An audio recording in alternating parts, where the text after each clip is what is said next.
Hello, ನಮಸ್ಕಾರ. So ನಾವು ಕ್ಯಾಂಪಿಂದ ಆಚೆ ಬಂದು ಇಲ್ಲಿ ಹಾರ್ಸ್ ರೈಡಿಂಗ್ ಇತ್ತು ಅಂದ್ಬಿಟ್ಟು ನನ್ನ ಮಗ ಒಬ್ಬನೇ ಕುತ್ಕೊಳ್ಳೋಕೆ ಭಯ ಬೀಳ್ತಾನೆ ಅಂತ ನಮ್ಮ ಮನೆಯವರು ಕುತ್ಕೊಂಡ್ರು. ಬಟ್ ಅವರಿಬ್ಬರು ಫುಲ್ ದೂರ ಹೋಗಲಿಲ್ಲ ಅಂತ ನನ್ನ ಮಗ ಹೇಳಿದ್ಮೇಲೆ ಗೊತ್ತಾಯಿತು. ನನ್ನ ಮಗನಿಗಿಂತ ಜಾಸ್ತಿ ನನ್ನ ಗಂಡನೇ ಭಯ ಬಿದ್ದಂಗಿತ್ತು.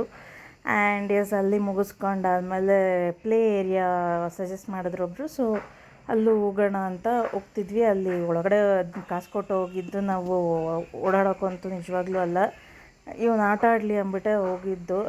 ನಾವು ಮನೇಲಿ ಸುಮ್ಮನೆ ಕೂತಿದ್ರೇ ಏನದು ಆಚೆ ಎದ್ದೋಗೋದು ಮಾಡೋದೆಲ್ಲ ಏನೂ ಮಾಡಲ್ಲ. ಇಲ್ಲಿ ನೋಡಿ, ನಾವೇ ದುಡ್ಡು ಕೊಟ್ಟು ಅಪ್ರಾಕ್ಸಿಮೇಟ್ ಒಂದು 15 to 20 ಕಿಲೋಮೀಟರ್ ಇತ್ತು ಫುಲ್ ಸುತ್ತೋದು. ಸೊ ವಾಕಿಂಗ್ ಮಾಡ್ದಂಗೆ ಆಯಿತು ಸುಮ್ಮನೆ. ಆ್ಯಂಡ್ ಆಫ್ಟರ್ ದಟ್ ಅಲ್ಲಿ ಎಲಿಫೆಂಟಿಗೆ ಸ್ನಾನ ಮಾಡ್ಸೋಕ್ಕೆ ಸಿಕ್ಕಿಲ್ಲ ಅಂದ್ಬಿಟ್ಟು ಇನ್ನೊಂದು ಪ್ಲೇಸ್ ಸಜೆಸ್ಟ್ ಮಾಡಿದ್ರು, ಅಲ್ಲಿ ಹೋದ್ವಿ. ಬಟ್ ನಾವು ಹೋಗೋಷ್ಟರಲ್ಲಿ ಆಲ್ರೆಡಿ 5:36 ಅರೌಂಡ್ ಆಗಿಬಿಟ್ಟಿತ್ತು. ಅದಕ್ಕಾಗಿ ಇಲ್ಲೂ ಇಲ್ಲ ಸರ್ ಇಲ್ಲೂ ಅಂತ ಹೇಳಿದ್ರು. ಆ್ಯಂಡ್ ಇದ್ದೇ ಇದೆಯಲ್ಲ ನಮ್ಮದು ಮಾಮೂಲಿ ಎಲ್ಲದಕ್ಕೂ ಊಟ ತಿನ್ಸ್ಕೊಂಡು ನಿಂತಿದ್ವಿ. ಆ್ಯಂಡ್ ಈ ಆನೆ ಇದೆಯಲ್ಲ, ಇದು ಆಶೀರ್ವಾದ ಮಾಡೋಕ್ಕೆ ವಿಲ್ ಚಾರ್ಜ್ ಅರೌಂಡ್ 150 ಏನೋ ತೊಗೊತಾರೆ. ಅದು ಫುಲ್ ಕೋಪದಲ್ಲಿ ಎಲ್ಲರಿಗೂ ಕುಗ್ತಾ ಇತ್ತು ತಲೆ ಮೇಲೆ.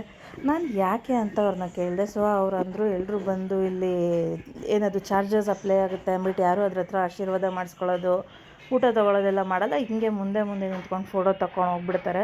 ಸೊ ಅದಕ್ಕೂ ಪಾಪ ಹಸುವಾಗಿತ್ತು. ಅದಲ್ಲದೆ it is almost 65 years old ಅಂತಿದ್ದು. ಇದ್ರ ಹೆಸರು ತ್ರಿವಿಕ್ರಮ. ಆ್ಯಂಡ್ ಅಲ್ಲಿ ನಾವು ಫೋಟೋ ವೀಡಿಯೋ ತೆಗ್ಸೋ ತನಕ ನಮ್ಮ ಮನೆಯವರು ಅದಕ್ಕೆ ಊಟ ತಿನ್ನಿಸ್ತಾನೇ ಇದ್ದರು. And after that blenders pride advertise ಎಲ್ಲರಿಗೂ ಗೊತ್ತೇ ಇರುತ್ತಲ್ವ, ಮೆನ್ ವಿಲ್ ಬಿ ಮೆನ್ ಅಂತ. ಇವನಿಷ್ಟು ಉದ್ದ ಇದ್ದಾನೆ. ಆಚೆ ನೋಡ್ತಾ ಇದ್ದ, ನಾವು ಕೂತಿರೋದು ಸಫಾರಿ ಗಾಡೀಲಿ. ಆ್ಯಂಡ್ ಏನು ನೋಡ್ತಿದ್ದಾನೆ ಅಂತ ನೋಡಿದ್ರೆ, ಅಲ್ಲಿ ಅವ್ರು ಯಾರೋ ರೀಲ್ಸ್ ಮಾಡ್ತಿರೋದನ್ನ ಕಣ್ಣು ಮುಚ್ಚದೇ ಇರೋಂಗೆ ನೋಡ್ತಾ ಕೂತಿದ್ದ ಅವನು. ಆ್ಯಂಡ್ ಆಫ್ಟರ್ ದಟ್ ಒಂದು 25 ಕಿಲೋಮೀಟರ್ಸ್ ದೂರದಲ್ಲಿ ಬ್ಯಾಕ್ ವಾಟರ್ ಇದೆ ಅಂದ್ಬಿಟ್ಟು ಹೋದ್ವಿ. ಆದರೆ ಅದನ್ನು ನೋಡೋಕ್ಕಂತೂ ನಿಜವಾಗ್ಲೂ ಹೋಗಲಿಲ್ಲ. ನಾನು ನನ್ನ ಹಸ್ಬೆಂಡ್ ಇಬ್ಬರು ವೈಟ್ ಕಲರ್ ಸ್ಲಿಪ್ಪರ್ಸ್ ಹಾಕಿದ್ವಿ. ನಂದು ಕ್ರಾಕ್ಸು, ಅವ್ರದ್ದು ಸ್ಲೈಡ್ಸು. ಸೊ ಅದು ತುಂಬ ಮಣ್ಣಾಗ್ಬಿಟ್ಟಿತ್ತು ಅಂತ ಅದನ್ನು ಕ್ಲೀನಪ್ ಮಾಡೋಕ್ಕೆ ಅಂತ ಹೋಗಿದ್ದು ನಾವು. ನೋಡಿ ಎಷ್ಟು ಪಳ್ಳಂತ ತೊಳಿತಿದ್ದೆ, ನಂದು ಫುಲ್ ವಾಶ್ ಮಾಡಿ ಇಕ್ಕಿದ್ದೀನಿ. ಆ್ಯಂಡ್ ಆಫ್ಟರ್ ದಟ್ ನೈಟ್ ಆಯಿತು. ಆ್ಯಂಡ್ ನಾವು ನಮ್ಮ ಸ್ಟೇಗೆ ರೀಚ್ ಆದ್ವಿ. ಆಗಿದ ತಕ್ಷಣ ಪಾಪ ಅವರಲ್ಲಿ ನಮಗೆ ಕಾಫಿ ಸ್ನ್ಯಾಕ್ಸ್ ಎಲ್ಲ ರೆಡಿ ಮಾಡಿಟ್ಟಿದ್ರು. ಇಲ್ಲಿ ವೆದರ್ ಹೆಂಗಿದ್ರೂ ಏನು ಶೆಕೆ ಗೊತ್ತಾ, ಸಿಕ್ಕಾಪಟ್ಟೆ ಶೆಕೆ. ಸೊ ಮತ್ತೆ ನಾಳೆ ಸಿಗೋಣ. ಇವತ್ತಿಗೆ ಇಷ್ಟೇ. ಬಾಯ್, ಟೇಕ್ ಕೇರ್.